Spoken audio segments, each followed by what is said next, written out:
This programme was funded with the support of the Broadcasting Authority of Ireland with the television licence fee. Hello, my name is Tom Brady and welcome to the series Living with the Border. The border cut off natural hinterlands, separated communities and neighbours that had lived together for years. While the hardships people suffered as a result of the border have been well documented, these programmes intend to look at the funnier side of living along the border. My guest today is Mona Daly from Carrickmacross, County Monaghan. She has been residing in the Dundalk area for many years and she will share our memories of border living. Welcome to the programme, Mona. Thank you very much, Tom. You are a native of Carrickmacross. What was it like growing up in a border town? Well, I was born in 1947 and I'm the fifth of 7 Daly children born on the main street of Carrickmacross. And my father had a hardware business beside the Garda barracks. You know, it used to be the RUC barracks, Tom.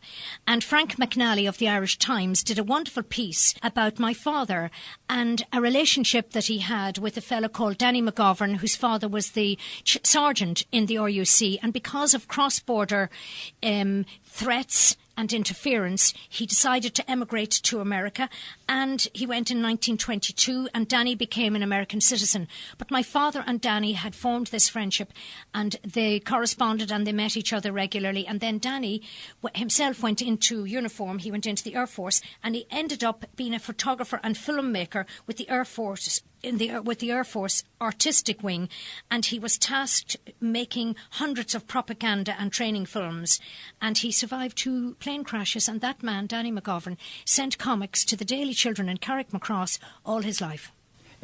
Patrick Kavanagh was born not far away from Carrickmacross. Yeah, he used to come into the house and Mommy'd say, "Get him out, Val, he smells." Isn't that desperate? But I'm sure we didn't know he was a genius. Were you aware he was a good poet at the time? No, of course we weren't. He was just a drunk and a smelly one. And then it turned out, of course, that he's a genius and I absolutely love his work. And I go out to Enniskeane for the weekend every year. And I went on the bus last year and it was absolutely brilliant. I mean, they do a great job out there. It's where I met my second husband. I took him on a first date to Enniskeane. So we went out there recently to celebrate our 24th anniversary in Enniskeane. So Patrick Kavanagh is very much linked with my relationship with Yankee. And Patrick Kavanagh's doctor was my Uncle Mick. So I used to go out in the back of the car with my Uncle Mick to nurse Patrick Kavanagh and members of his family, and I didn't know where he was going. Did you learn any of his poems at school? Yes, I did. No, not at school, but I have them, and my friend Rita McCormick died recently and a Patrick Kavanagh poem was read in the church and it was absolutely so moving about his mother. Of course he adored his mother. So Patrick Kavanagh in our house, certainly for me, who lives locally, I'm very attached to Patrick Kavanagh and his works. Yeah. When you were growing up in Carrickmacross, were you conscious of the border troubles? No. No, I wasn't, but I was conscious of Protestant-Catholic tensions. Is that right? Yeah. And my first boyfriend, Georgie Keegan, taught me how to kiss. Every time I scored a goal, he kissed me, and then I... Scored a goal playing games? Yes, playing games, yes, Tom. Yeah. It was very innocent those days. Did patrons come across the border to attend discos or dances? Well, I wouldn't know, because we were never allowed. We were sort of very well guarded by my parents. I was only allowed to go to Ballymac with my brothers and my sister, you know. Like, you wouldn't be allowed to go to local dances. I wasn't even allowed into the local chipper, never mind the local dances. Anyhow, people in our day didn't go dancing until we were 17 or 18. Did you go dancing? No. No. So you're well protected by your parents? Oh, yeah, well protected. Well, not, like they thought they were protecting us. But that's just the way it was. You had to go with your brothers and sisters. Did you help out in the business? Yes, all the time. I absolutely loved being in the shop with my daddy. He was the love of my life, my daddy. And we had one of these old-fashioned pulleys where you put the money in, it shoots up to the office, and I loved doing the office and taking out the receipt, and giving the change and sending it back down. And I worked in the delf, and I worked in the beds, and I worked in everything but the oil and the timber. I mean, we were all very involved in the shop. Now, the shop was open on a Saturday night at 10 o'clock. People come out of the pubs and bought anything. General hardware. And then my brother took over the business and he cut it down by about a third, and he turned over a profit of 3 times more than my poor father, who was rearing 7 children on it, because Val had the experience. He was sent for 3 years to Moat and 1 year to Dublin, so he had all this experience which Daddy never had. Yeah. And There was a market every Thursday. Yeah, I remember it was great. Fair day in Carrickmacross. Would be many patrons from Carrickmacross, from the north? Yes, they used to come over. We'd hear all these northern accents. Yeah, that was true. But I wasn't really aware that they were from the north. It wasn't quite like that. It wasn't really talked about in our house. Yeah. My parents were Redmonites, and I don't know if that affected the conversation. And would there be much cross-border trade for shops in Carrick? Well, honestly, I can't answer that, Tom. Yes. Because I really wouldn't know. I never was aware that any of them were northern. But since we lived on the border, there must have been plenty of cross-border. But I wasn't aware of the border at all. Yeah. And except when Mummy'd go north. What was your first experience crossing? That was with Mummy. Mummy was a bit of a rebel. Were you driving in a car? Well, I wasn't driving. Mummy was driving. Your mother was? Yeah, sure. Yeah. And she loved smuggling. Oh, God, that was, like she had a northern, a border mentality. She loved cocking a snook at the customs men, and she loved cocking a snook at the British. So going across the border with Mummy was always an experience, and Daddy was mortified by her because he was a peace commissioner. And he was, a real upholder of the law. And here was Mummy going off with all these kids in the back of the car, and she'd be smuggling khaki pants. She could hardly walk for all the things she'd underneath her skirt. She wore a big, big skirt. She'd be like the Romanians now. A big, big skirt. And she'd have everything underneath it. And one day she was asked to get out of the car, which she was absolutely furious because she had rashers. Packets of rashers up her legs. Wasn't that desperate? So anyhow, down they came, the rashers. Now, they were in packets, I want you to know. She wasn't that unhygienic. And when they confiscated them, she said, "Excuse me, but I'd like a scissors." So they didn't know what the scissors was for.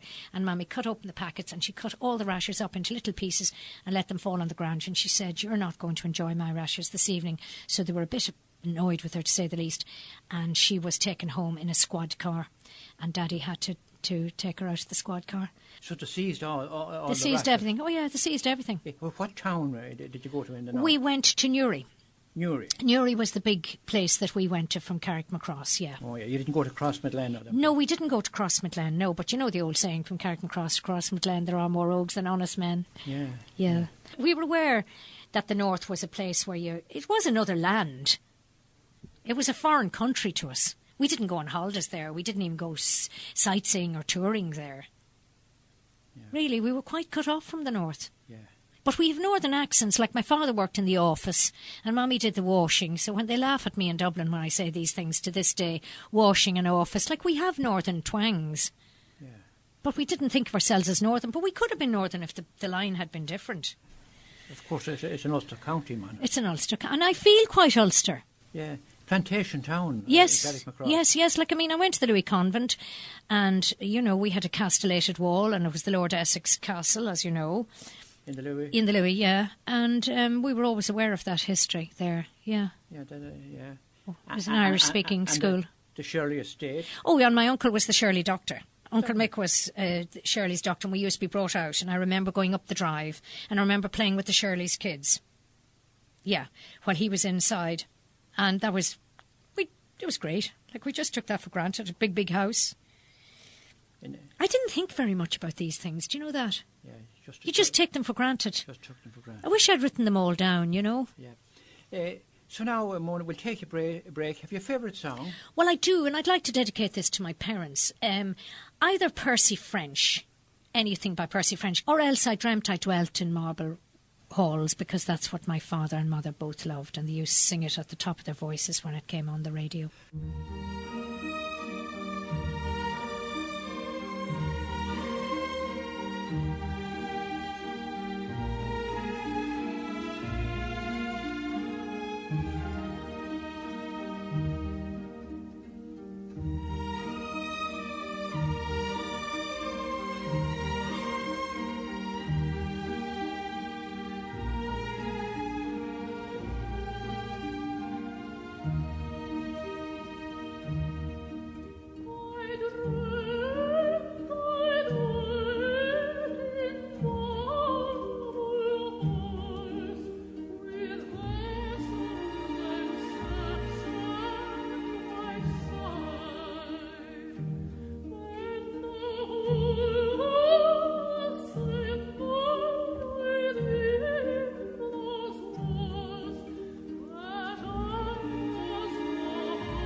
So then you moved to Dublin. What age were you when you moved to Dublin? Well, I moved to Dublin when I was 18. I left the Louis and I went to Dublin. I went into Guinness's. And I mean, that was a prestigious job. My father used to tell everybody in Carrick, my daughter's working in Guinness's. It was a big deal. And so when I was in Guinness's, I absolutely adored being a Guinness girl. Oh, my God. I loved it. I wish I'd stayed on and gone up to the top of Guinness's and done a degree like most of my friends instead of getting married. You were able to get the free Guinness up there. Well, I never drank. I know. Never even thought about it. But you got free medical, you got free everything. They were wonderful to us. First day I was there, table at the 12 o'clock lunch, at a table. Bob Wilson from Dundalk, Sister Marjorie was there, and I was asked, which foot do you kick with? Now, I didn't really know what they meant, but I knew it wasn't great, so I said I don't play football, and I was in with both sides, because that was also a very divided place, Guinness's. Yeah. Do you get that? Yeah. And Dublin was different. Well, I was across the border, and Dublin was completely different. They looked down on us. They thought we were culchies, and I always loved being a culchie. Yeah. Did you become more aware of the border then? No, Tom, I know that you'd love me to be aware of the border, but honest to God, I was not aware of the border. Yeah. No, I'd never even given it a second's thought. I came from Carrick and Cross to Dublin, and I was so busy coping with Dublin and being self-conscious in Dublin, even though I'd travelled to Paris and I had done a lot of travel that other people hadn't. Dublin is a big culture shock after the country. Do you know that? And by the time I'd settled down, and I used to come down to Dundalk and Carrick every weekend. You know, at that stage I was going out with my first husband, and the border, his parents went north every single solitary Saturday afternoon. They went north. They were very northern orientated. If they were alive, you could be interviewing them. Yeah. And after a period in Dublin, you moved to Dundalk. Moved down to Dundalk, and then I had 2 children in the south, both very traumatic. One was born at 25 weeks, that's my eldest, and the next one was born going up in the lift in the rotunda to the applause of 22 trainee doctors. So third time round, I went north. And the difference in being treated by Buster Holland in the north and being treated in the south... What hospital in the north did you go to? St John of God's. St John of God's. And the difference... Where is that? In what? It's in Newry. Oh, Newry. And the difference in being treated in Newry, you were treated as a person who could think. In the south, you were just a mere commodity that was churning out another baby. It was the difference between night and day, the respect that I got in the north from the south. Isn't that a sad thing to say? Yes. Like they thought of women as being people. Yes. Yeah. And there's a big difference between Carrickmacross and Dundalk. Carrickmacross has a population of probably 5,000 and Dundalk is over 30. Yeah. Did you find a big town no, different? No, not at all. You fitted in easily? Oh, God, yeah. I mean, it was hard to settle in because it's hard to settle into a new place anyhow. But, I mean, was it hard because I was from Carrick? No. Now, I still go back to Carrick. I still work in the Louis Convent, Carrickmacross. Yeah. Did you know that? No. Yeah, so I go back to Carrick, but we have nobody left in Carrick. There isn't a single of the 7 Dalys there, even though my brother's business on the Dundalk Road is still there, Daly Brothers. But there's nobody living there. I've lost all connections. I actually feel deep down I'm from Dundalk. But of course, you probably became more aware of the border troubles because Dundalk was hit by some of the. Oh yeah, and we were on that. We lived out in Rockmarshall, and we had the checkpoints all the time to come in and out. It was very inconvenient. Let's put it that way. And really, they were cosmetic. I felt. I sometimes saw behaviour that I didn't actually like. I saw harassment and stuff like that upset me. When I saw Northerners being pulled out of their cars late at night, women in the back with no shoes on and things like that. I just didn't like that, Tom. By guards, oh yeah. By the guards? Oh yeah. Yeah, sorry about that. I know you're an ex-guard, but anyhow. Yeah. I never came across that. No, but I saw that they enjoyed sometimes on the checkpoints. The troubles really it didn't help the business in Dundalk. Oh, no. It definitely paralysed the business in Dundalk. March. You could see that. Yes, and I was also here when there was a march on to the barracks. Do you remember that time? Was that 1972? Yeah. And I was actually caught in that. And I had to run down Market Street and try and get into my car. And my ex-husband's cousin, Niamh Shreenan, was married to the chief super, Hugh Shreenan. Do you remember Hugh? Yeah. And so they were caught. They were completely, herself and the 2 kids were caught inside the barracks. Living in the barracks. Yeah, and they were caught inside the barracks. It was all a bit tense. Yes. And you know, I have, since I moved to Dundalk, I've worked in Moorheavnamore, and it's really very influenced by the north, a lot of it. And I was very aware when I was working there of the northern influence, and I found the children extremely closed. Yeah. Yes. Were you involved in any of the cross-border schemes? Yes, I went, believe it or not, to Moldova, which is the poorest country in Europe, with a cross-border enterprise.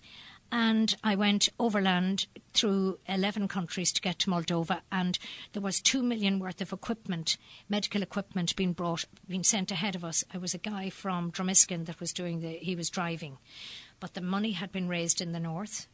And I was there with Fraser Agnew, who was ex-Assembly, and I was there with Desi Grant from Drogheda, who had a newspaper. I was there with nurses from the Royal Victoria Hospital. One was a Catholic, the other was a Protestant, and they were 20 years working together, Tom, and they'd never spoken to each other until they were forced in a bus to talk to each other. Mm-hmm. So I was with them. That was fascinating. And by the time we got to Moldova, we weren't allowed in because they wanted a bribe of €1,500. And I had the €1,500 on me that nobody knew about, and eventually I waited a day to see would it come from anybody else. And I gave the money, and in we went, and the first 2 pieces of equipment were already stolen. Yeah. And would you cross the border regularly during the troubles from Dundalk?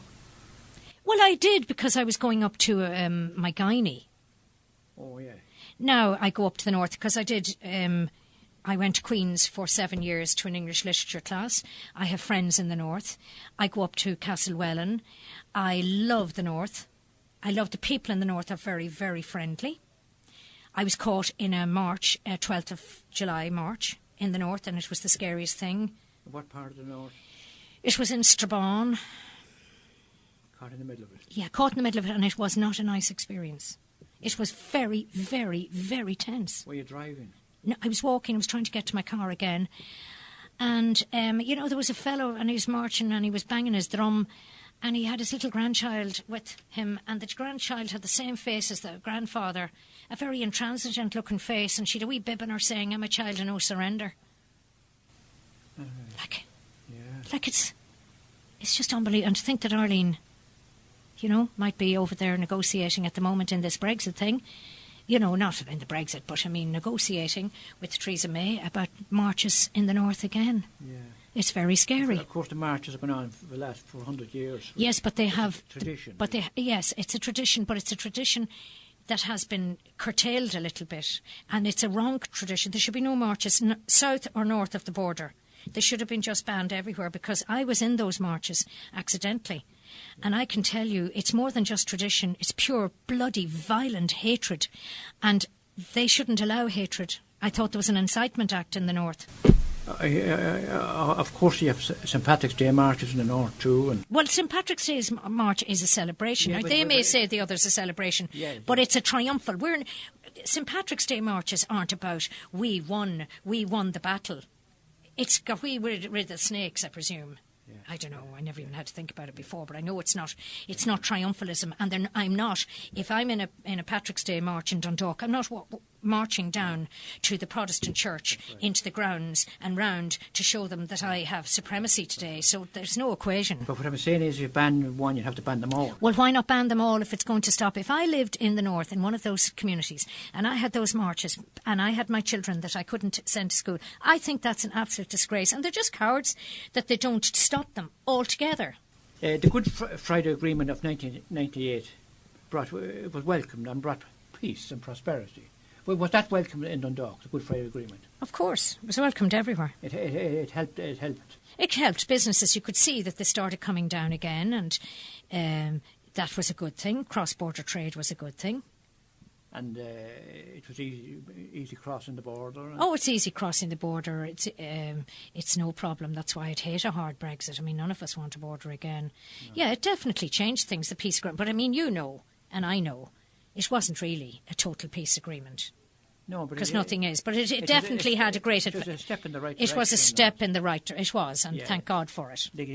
Most trouble ceased, really, on the border. Yeah. And security... Yeah, was lifted a bit. Away, really, that's right. Yeah. It was great to see them leaving. Yeah. Yeah. Do I feel, I mean... As somebody who lived in a cross-border town, I didn't realise I'd quite imbibed such a nationalistic view. I would be a nationalist. Yeah. Very much so. Very much so. Yeah. Now, in your view, will Brexit affect the border? Of course it will. If it's a hard, it will. If it's a soft, it will slightly. I don't really have these answers because I don't think even Theresa May has them. And now with Arlene Foster going over to her, I don't know what's going to happen. It's all a bit nerve-wracking, isn't it? Yeah. It's hard to know what's going to happen. Well, I mean, you know, I was watching a wonderful programme on BBC One the other night on the elections from beginning to end, and it was absolutely fascinating the way the young people in the end came out to try and redress the fact that they hadn't come out for the Remain vote. Yeah. So that's what happened. Yeah. Yeah. You wouldn't like to see checkpoints and customs posts back in the border? No. Why would anybody want that? No. But that would be retrogressive. It's a possibility. It is a possibility, I know. Yeah, it is a possibility. Yeah. I just like if they just give up and give in and we had a united Ireland. That's what I'd naturally like.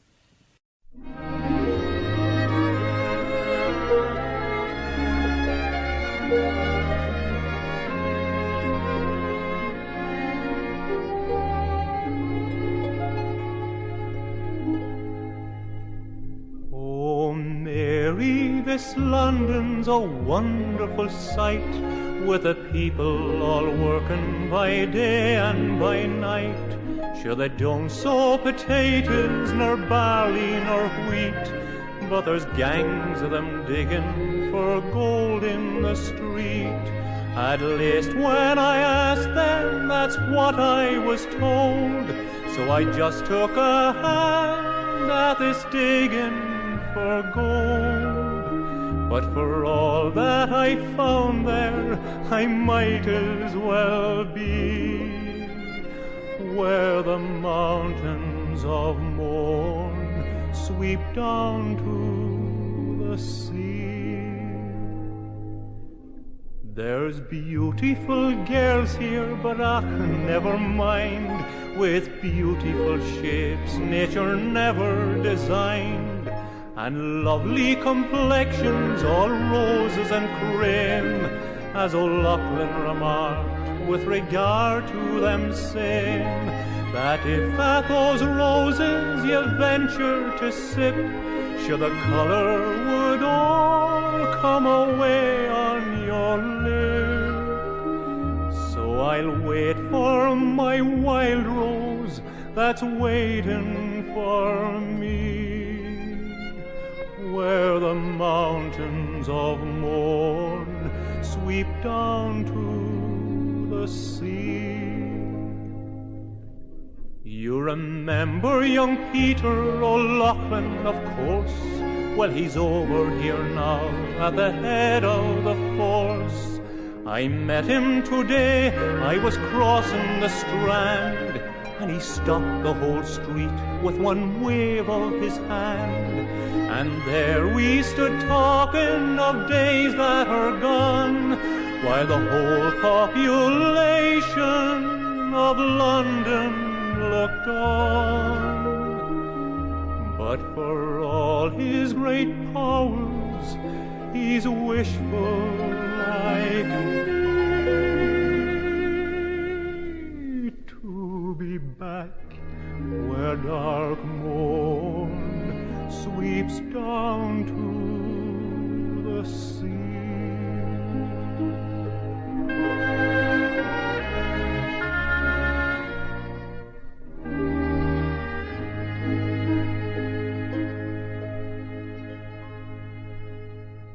So you're also involved in music and drama? Well, I was. I mean, this is all sort of...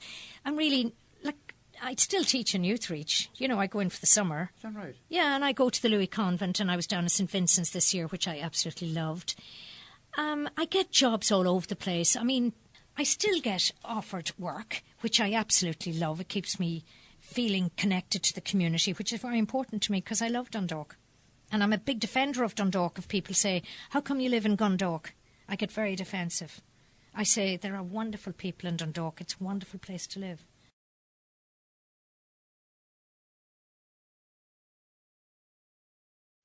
So are you still involved in the community in Merivna Moor? No, I'm not involved there. I'm not. I used to cooking classes down in Cox's. Like, to tell you the truth, Tom, I've done an awful lot in this town. I've been involved in it. When I look back on it, I've been involved in an awful lot. But the town has given me a lot. You know, I think it has given me more than I've certainly given it. And I do work in Good Morning Louth. And I ring only one day a week, of course. And I ring people in their homes to keep them socially connected. That's a great service. That's a good service. Oh, it's an excellent service. It's wonderful. And so that's what I do. And I visit people in their homes, old people in their homes. And is that pre-arranged? That's pre-arranged, but you mean like the timing isn't pre-arranged. I have to ring up and say, listen, does it suit you? Like, I'm going to visit my woman now after I've been speaking to you. So it's been nice talking to you, Mona. Thanks very much, Tom. Very much. Thank you.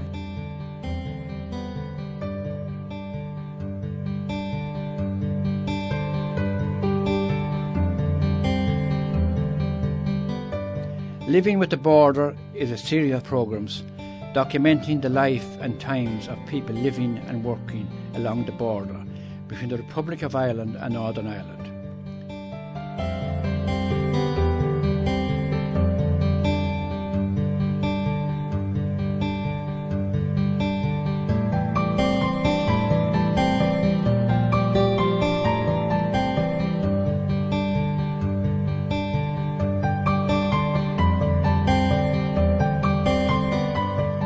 This programme was funded with the support of the Broadcasting Authority of Ireland with the television licence fee.